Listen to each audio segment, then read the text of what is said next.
Namaste. As a befitting tribute to Guruji Dr. H.S. Sinha, we plan to bring out the English translation of his videos on all the 6 schools of Indian philosophies.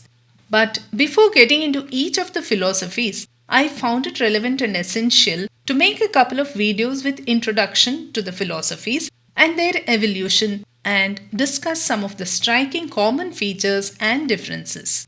This will certainly help us in understanding Guruji's videos better. My sincere thanks to Vikas ji for uploading this on the Quest channel and to Dr. Manish Sharma, Professor, Philosophy Department, University of Kurukshetra for his guidance. In our previous video, we had a glimpse of the development of philosophy in the world at large and a very brief introduction of the nature of Indian philosophies vis-a-vis Western philosophy. We also learnt about the 6 accepted forms of knowledge by the Indian philosophies. This video will give you a peek into each of the Indian philosophies and the common thread running through them. Most of the Western philosophers looked at the surrounding world and nature with awe and tried to look for the causal relationships in nature. Western philosophy is mostly outward looking, while Indian philosophy has always been inward looking. Most of the Indian philosophies study the human life, its miseries, cause of miseries, nature of Atman, etc. Indian philosophy is concerned with the practical concerns of human life. Hence, the main objective of Indian philosophy has been to overcome the miseries of life. However, Indian philosophy has been criticized for being pessimistic. This could also be due to the fact that in India, philosophy was integrated into religion, life, etc. But Indian philosophy does not stop by stating that life is a misery. It attempts to provide many solutions to the miseries of life in the form of belief systems, moral standards, and prescribes implementation methods like yoga and meditation to come out of the miseries. Hence, it would not be proper to categorize it as pessimistic.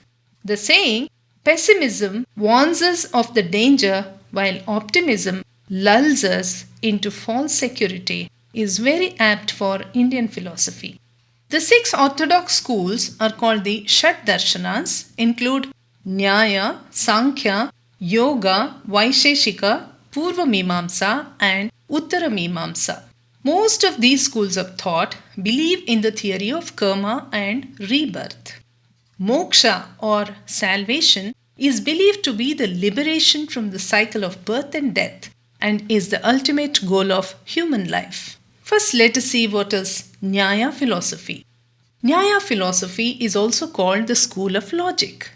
Nyaya school follows a scientific and a rational approach. Sage Gautama is the founder of this school. Nyaya school banks upon various pramanas, that is the mechanism of attaining knowledge. It believes that gaining knowledge through 5 senses is the way of attaining liberation from the cycle of birth and death. Next is Sankhya philosophy, the enumeration school. Sankhya is the oldest of all philosophies put forth by the sage Kapila. It's a dualistic philosophy with Purusha, which is akin to the soul, and Prakriti, which is the nature.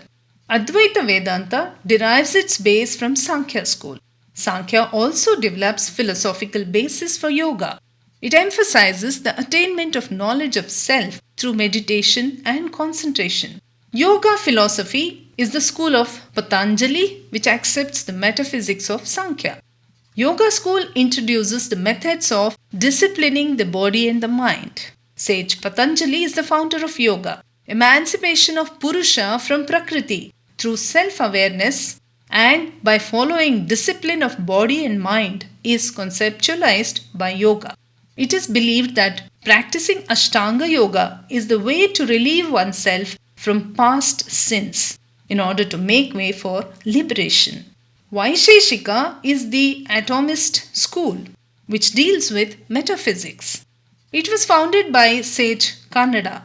It is an objective and realistic philosophy of the universe. According to Vaisheshika school of philosophy, the universe is reducible to a finite number of atoms, and Brahman, being the fundamental force, causing the consciousness in these atoms. Purva Mimamsa, that is the tradition of Vedic exegesis. Now, Purva Mimamsa is the school that believes in the complete authority of Vedas.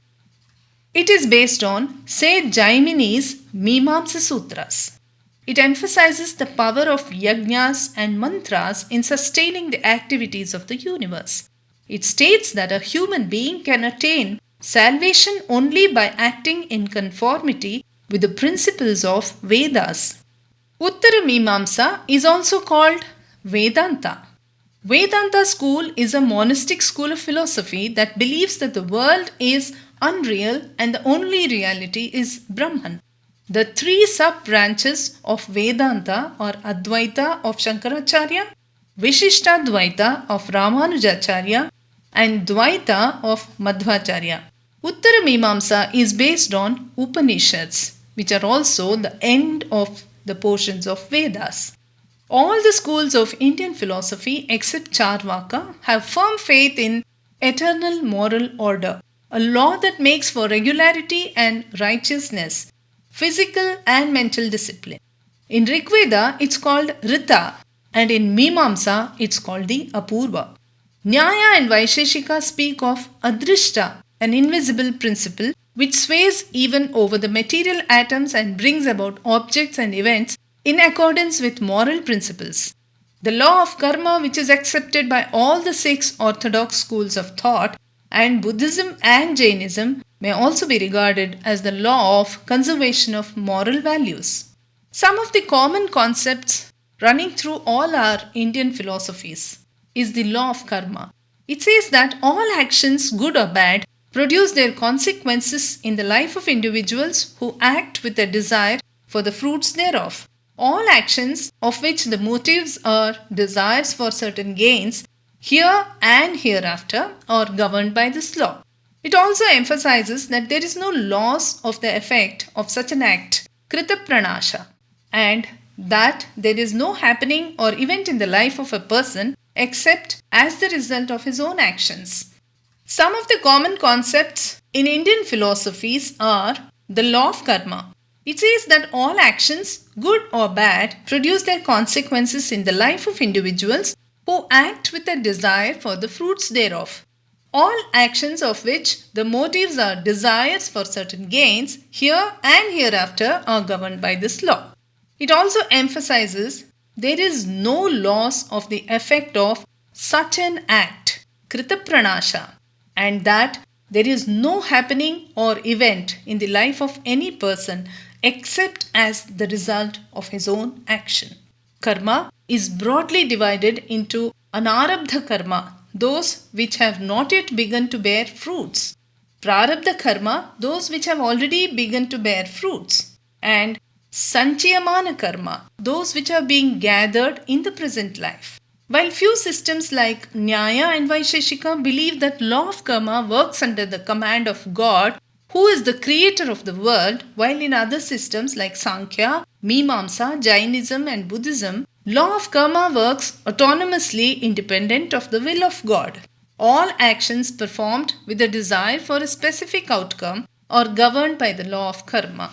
Only the actions performed with detachment and with no desire for a specific outcome do not produce the bondage of karma. On the contrary, such actions are supposed to exhaust or destroy our accumulated past actions.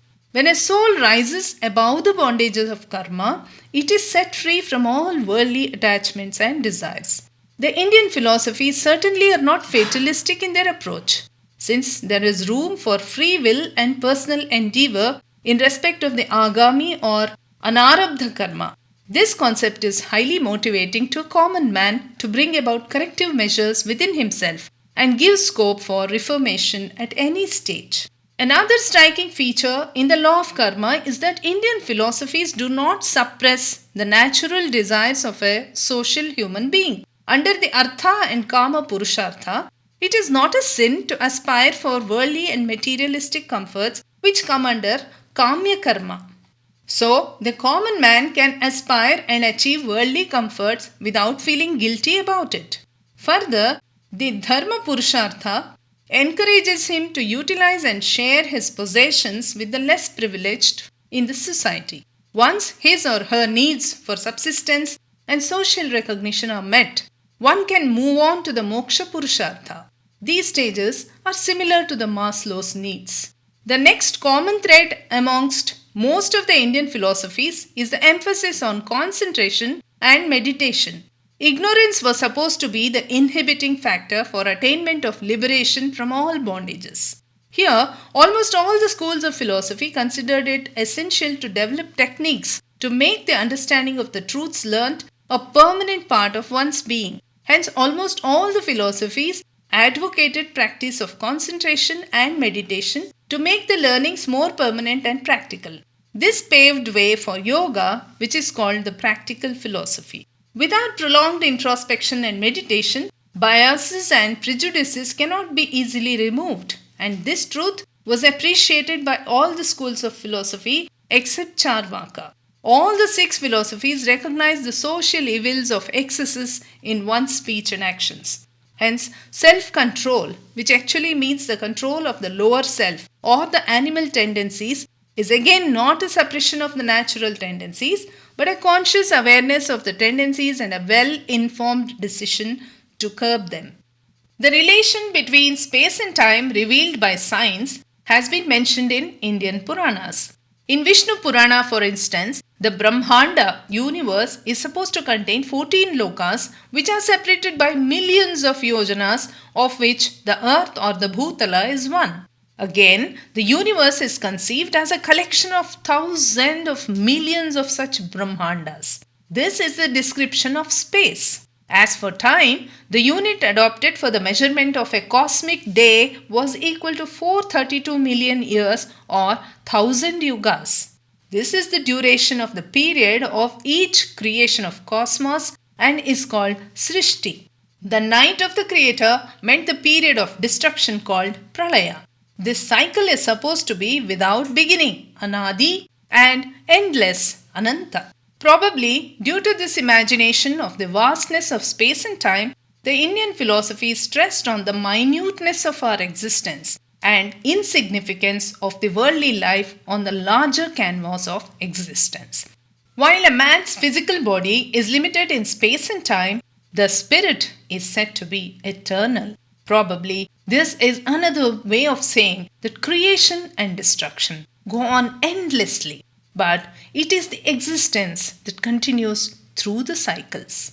So please join me in this journey to learn more about each of the Indian philosophies in the subsequent videos, and we will learn from Guruji Dr. H.S. Sinha himself. Thank you.